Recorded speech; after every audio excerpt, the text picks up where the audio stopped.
Thanks for joining us for Understanding Real Estate with Realtor Becky Cobb of West Cobb Alliance, part of the ReeceNichols Real Estate Group in Neosho. Welcome back today, Becky. And earnest money, is that something I still need to think about when I'm making a home purchase? I think it is. It is very important. It helps to protect the buyer and the seller. Now, we have a lot of agents and a lot of agencies that have different opinions about the importance of earnest money. That would be a good name for a play, The Importance of Earnest, by the way. I still am an advocate for it. I have learned through my experience that having the skin in the game of the earnest money that's on deposit with the title company keeps a buyer engaged in the process. I have seen a situation where a buyer did not deposit their earnest money properly, and they stopped returning telephone calls. And then we had to wait out a contract, even though this buyer has ghosted us. So I think it is critical to make sure your buyer is committed to the process, and earnest money is one of the ways to help us accomplish that. So yes, I'm on team earnest money. Welcome back today, Becky. Tell us again about the importance of earnest money. Yeah, part 2. We're going to continue with that. Earnest money is important because it just encourages both parties to continue to move forward in the process in good faith. One of the things that people will ask me, okay, so what happens to this money? Well, it's going to be credited towards your purchase when we go to closing. So if you put down $1,000 or $2,000 worth of earnest money, you're going to see that as a credit when we go to closing. And so you're not losing your earnest money or the value of it. On the other side, it is a good sign to the seller that you are serious and you are going to continue with this process. Usually in our area, honestly, we'll see earnest money from about $500 to maybe $2,000 or $3,000. It just needs to be enough money to keep both parties satisfied and know that we're serious about this transaction.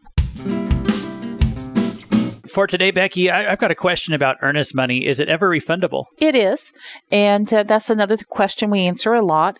You have an inspection contingency, which is usually 10 to 15 days. And if something comes back in that inspection, that means that our buyer is not willing to move forward with the contract, they can get their earnest money back. There's also a financing contingency. And usually we don't have too much problems with that because our lenders are really good to make sure our buyers are truly qualified before we get into a contract. But sometimes the financing falls apart for a reason that the buyer is not guilty or responsible for. So, that's something that then they may be able to get their earnest money back. Appraisal contingency, if we can't work out an appraisal, say appraisal comes in low or something like that. So there are reasons that people can get their earnest money refunded. Title issues could be another reason.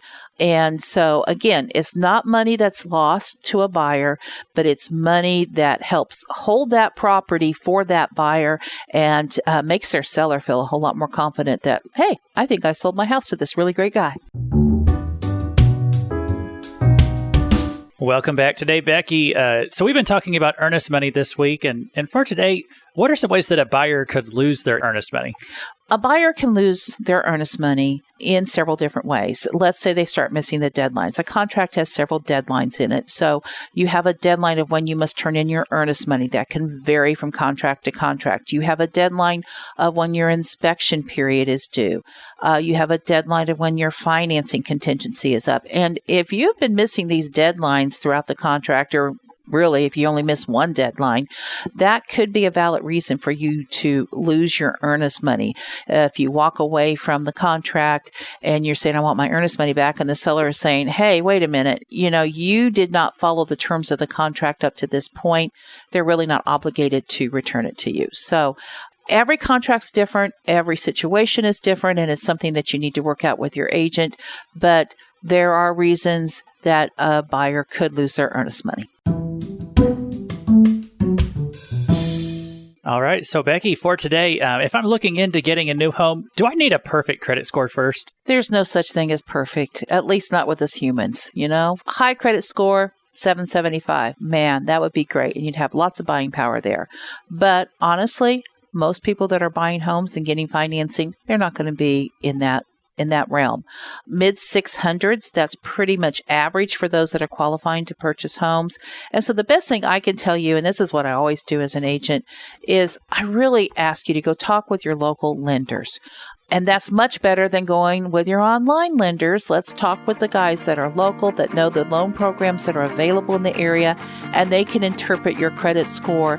And they'll take a look at some things like if maybe there are certain types of payments and stuff that you've been a little slow on, they might have a little forgiveness in there for you. So the best thing to do when you are afraid you may not qualify for a home, don't just answer that question for yourself. You need to talk with a local lender and let them do an evaluation. And not only will you have information that is powerful for you, if you've got to do some credit fixing, they'll probably advise you on how to do it too. So go buy a house, go get your credit checked. You'll be fine. If you would like to know more about understanding real estate, you may contact Becky Cobb at 417-592-3245 of the West Cobb Alliance, your Realtors for Life. Find out more on the web at neosho.homes.